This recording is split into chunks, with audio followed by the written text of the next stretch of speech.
Bien-aimés dans le Christ, bonjour et bienvenue sur cette méditation du baptême de notre Seigneur Jésus-Christ. En célébrant aujourd'hui le baptême de notre Seigneur Jésus-Christ, nous clôturons également le temps de Noël. L'évangile qui nous est proposé aujourd'hui pour notre méditation est l'évangile de Jésus-Christ selon saint Matthieu au chapitre 3, versets 13 à 17. Habituellement, quand nous méditons, quand nous réfléchissons, quand nous faisons le partage sur le baptême de notre Seigneur Jésus-Christ, la question qui vient spontanément à l'esprit est celle de savoir pourquoi Jésus vient-il recevoir le baptême de Jean-Baptiste alors qu'il est sans péché.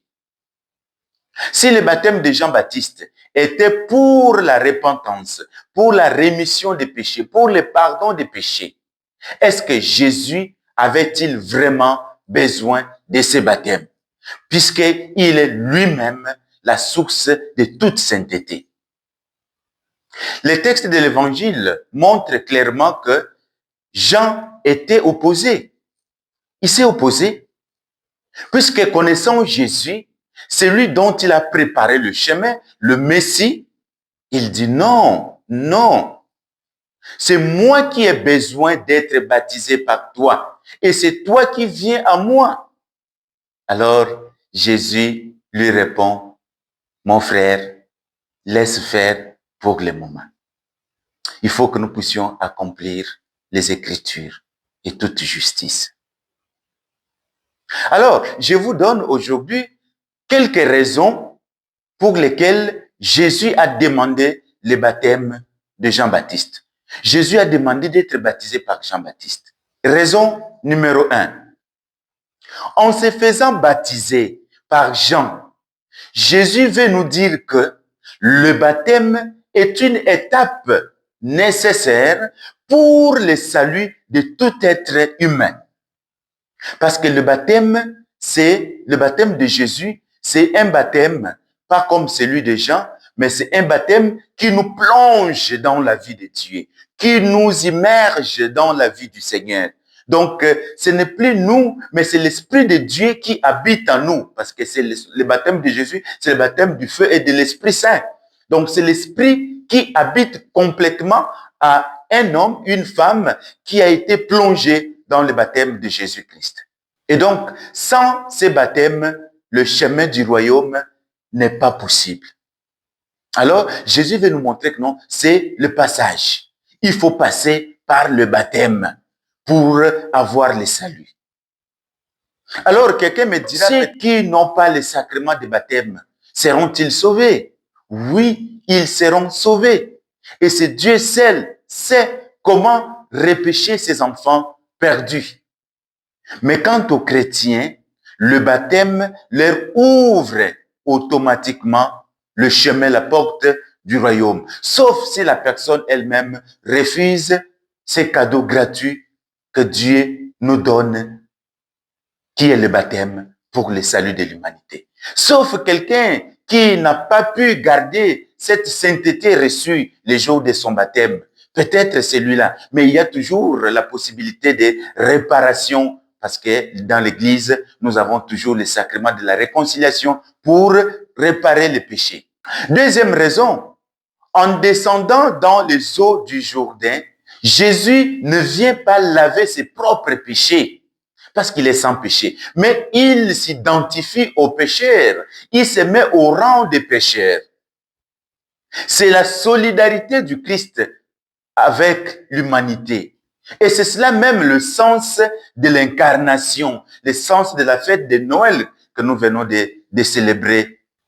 C'est dans cet abaissement qu'une voix s'est fait entendre. Celui-ci est mon fils bien-aimé en qui j'ai mis tout mon amour. J'ai mis toute mon affection. J'ai mis toute ma joie, selon les différentes versions. Et voilà donc, mes frères, nous sommes les fils bien-aimés de Dieu. Nous ne sommes pas seulement les fils. Par le baptême, nous devenons les fils bien-aimés de Dieu et en qui il met toute son amour envers nous, toute son affection, toute sa joie, c'est nous. Parce que nous sommes ses fils bien-aimés par le baptême. Troisième raison, certains pères de l'Église, en l'occurrence Saint Augustin, pensent que ce n'est pas l'eau qui a purifié Jésus, ce n'est pas l'eau du Jourdain qui a purifié Jésus-Christ, mais c'est Jésus qui a purifié l'eau. Parce qu'en baignant son corps tout saint dans les eaux du Jourdain, il aurait sanctifié l'eau, qui est l'élément fondamental pour le sacrement du baptême. Afin que le futur baptême chrétien puisse devenir un sacrement qui donne pleinement la vie. Qui donne pleinement la vie. Alors, je reviens maintenant sur le fameux débat des nouveaux pasteurs et qui s'agite souvent sur les réseaux sociaux par rapport à la formule du baptême. Et aujourd'hui, je ne vais pas citer le nom de ces pasteurs, je préfère taire le nom parce que dans l'Église, on nous a appris la politesse, on nous a appris à dire la vérité avec douceur. Et donc, nous préférons taire le nom, mais justement pour dire que ces pasteurs, ces personnes qui sont à la recherche de l'argent et à la recherche de foules dans leurs églises, parce qu'il n'y en a pas beaucoup, mais ils sont en train de chercher. Et en les cherchant, ils cherchent ces foules, ces gens, en faisant la guerre à l'église catholique qui leur a donné tout ce qu'ils possèdent maintenant comme fondement spirituel, théologique. Et cette vieille question de savoir quelle est la formule requise pour le baptême chrétien. Une formule universelle et complète, c'est la formule trinitaire. Cette formule tire son origine dans la parole de Dieu elle-même. Matthieu chapitre 28, verset 19. Allez, faites de toutes les nations des disciples, les baptisant au nom du Père et du Fils et du Saint-Esprit. Voilà la formule que Jésus lui-même a donnée à ses apôtres. C'est l'ordre donné par le Christ pour les apôtres. Cependant, pour ces gens qui sont dans des églisettes, comme on appelle comme ça, des petites églises, et leurs faux pasteurs, qui ignorent les mystères de la Trinité, les mystères centrales de la vie chrétienne, parce qu'ils sont limités théologiquement et bornés, et ils baptisent au nom de Jésus tout court, s'appuyant sur les passages où l'on voit Pierre baptisé au nom de Jésus-Christ. Nous trouvons ces passages dans Actes 2, 28 et aussi Actes 10, 48. Et encore, même dans cette formule qu'on appelle aussi la formule unitaire, ces pasteurs ignorent que dans le Christ, il y a le Père, là où il y a le Père, il y a le Fils, il y a le Saint-Esprit. Donc, même si vous baptisez simplement au nom de Jésus, il y a le Père, il y a l'Esprit Saint, y compris.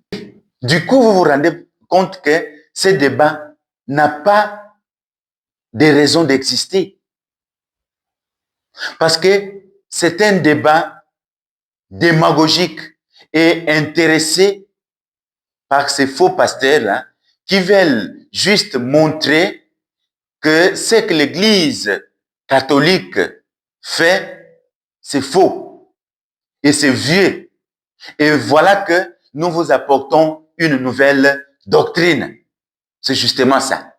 Mais au fond, il n'y a pas de raison pour ce débat. En plus, S'ils doivent écouter les apôtres au lieu d'écouter Jésus lui-même, c'est un signe de désobéissance au Seigneur. Et donc, ils ne sont pas du Christ. Parce que si Jésus a donné l'ordre de baptiser au nom du Père et du Fils et du Saint-Esprit, et que le pasteur suive ce que les apôtres ont fait, au lieu de suivre ce que Jésus lui-même a commandé, donc ils sont désobéissants. Ils n'obéissent pas au Seigneur Jésus, au Sauveur. Vous obéissez aux apôtres, mais vous ne voulez pas obéir au Christ lui-même. Lui qui a dit, allez de toutes les nations, faites des disciples, baptisant au nom du Père et du Fils et du Saint-Esprit. Vous vous dites, non, on ne baptise pas au nom du Père, du Fils et du Saint-Esprit. Nous baptisons au nom du Seigneur Jésus, comme les apôtres. Vous êtes désobéissants. D'ailleurs, Paul a dit dans 1 Corinthiens 1, 17 que le Seigneur ne m'a pas envoyé pour baptiser. Alors, pourquoi vous baptisez? Pourquoi vous baptisez? Si vous voulez suivre strictement les Écritures, pourquoi vous baptisez? Bon dimanche à tous.